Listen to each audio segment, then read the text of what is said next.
Hey guys, what's up? It's me, Gretchen from Gretchen's Vegan Bakery. One of my most fabulous cakes from my past life was the Tuxedo chocolate dipped strawberry cake. I don't know how many of you guys remember that cake. It was so incredibly delicious, but it looked stunning too. So I'm going to recreate that here for you today, vegan style of course, so check it out. First, to make the vanilla cake, and you will need vegan butter, sugar, flour, baking powder and salt, flax meal and water for the egg replacer, vanilla extract and soy milk. And I do add the vanilla to the soy and then get the flax combined with the warm water. Just let that stand to thicken while you cream the vegan butter with the sugar. And that's going to take about 3 to 5 minutes on medium to high speed until it is light and fluffy, and it will start to look like this. Then add the flax paste and give it a good whip. Now to start adding in the sifted dry ingredients 1/3 at a time. While alternating with the soy milk, you'll add another 1/3 of the dry ingredients, and that piece of butter stuck to the paddle was driving me up a wall, so be sure to scrape the sides and the bottom of your bowl to get an even mix. Add the other half of the soy milk and then the last of the dry.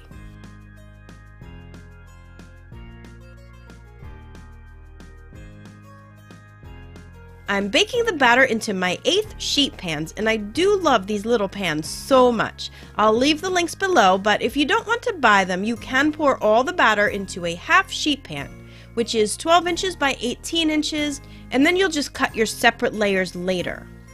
This will make 4 separate layers, but I'll only be using 3 of them for this cake, just because I didn't want my cake to be like 8 inches tall. So I'm baking all 4 pans, but this lonely little guy will go into the freezer for a later project. I'm not sure what yet, but I'll think of something. While the cakes are baking, start the custard filling, and you will need soy milk, cornstarch, sugar, vegan butter, turmeric is just for some color, and vanilla extract. So combine everything together in a sauce pot except for the vegan butter and the vanilla. Bring it up to a boil while stirring it often. Once it boils, let it go for just about 30 seconds and then turn off the heat. Add the vegan butter and the vanilla extract, and then pour the custard into a shallow pan and cover it directly with plastic wrap. This avoids getting that weird pudding skin, unless of course you like that weird pudding skin, then hey, it's your sandbox, I just play in it. Get it to the refrigerator to cool, and then prepare the buttercream icing and ganache. Now, I do have all the recipes listed out for you on my blog at gretchensveganbakery.com, so you will want to head over there to grab them all. I have about 5 different buttercreams to choose from, but today I'm just using my easy American-style buttercream. And then the ganache recipe is 2 simple ingredients with vegan chocolate and soy milk. Just boil up the soy milk and then add it to the melted chocolate while whisking it smooth. Just set that aside on the back burner and just keep it warm while we get the decorations for this cake ready.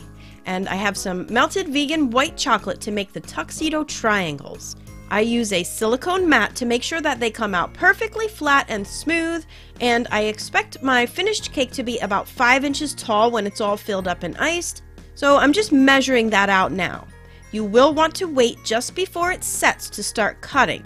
You will see that if the knife is too cold or if the chocolate is too set, you will have breakage and jagged edges. So I use a hot knife by running it under the flame of my blowtorch for just a second, and then it cuts so much nicer.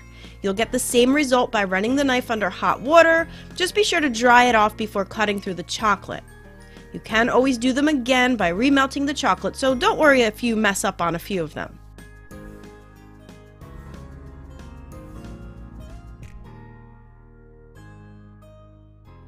And next, to dip those strawberries. Get them all dressed up too with some gold dragées for buttons.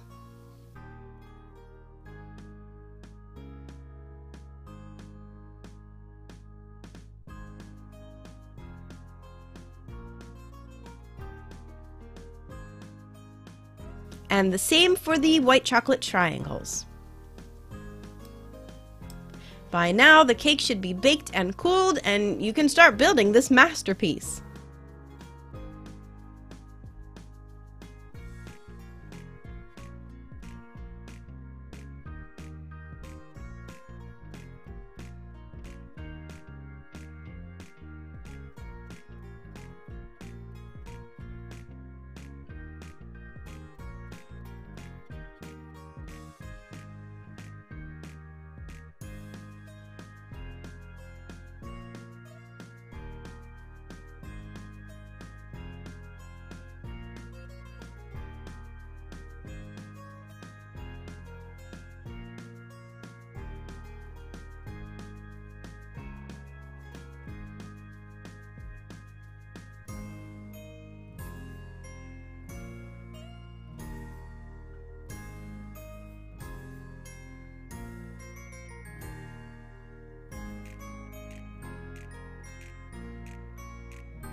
Well, there you go. I love this cake so much. It just looks so nice. The cake inside is so moist and that custard is just perfect. Fresh strawberries everywhere. Just a really stunning cake for a special event. Or make a smaller version for Valentine's Day. Whatever you decide, I hope you will decide to make this recipe. So head on over to gretchensveganbakery.com to grab all the recipes, but before you do, don't forget to give me a like if you did like this video, and I would love it if you subscribe here to my channel too.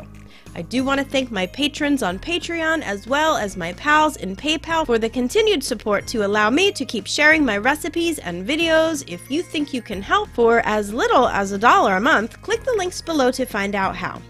Alright, thanks to everyone as always for watching my videos and visiting me on my blog, and also for spreading the word about the best vegan recipes on the internet. Tell your friends and family to get over here. Alright guys, I'll see you in a few days. Until then, happy baking. Bye for now.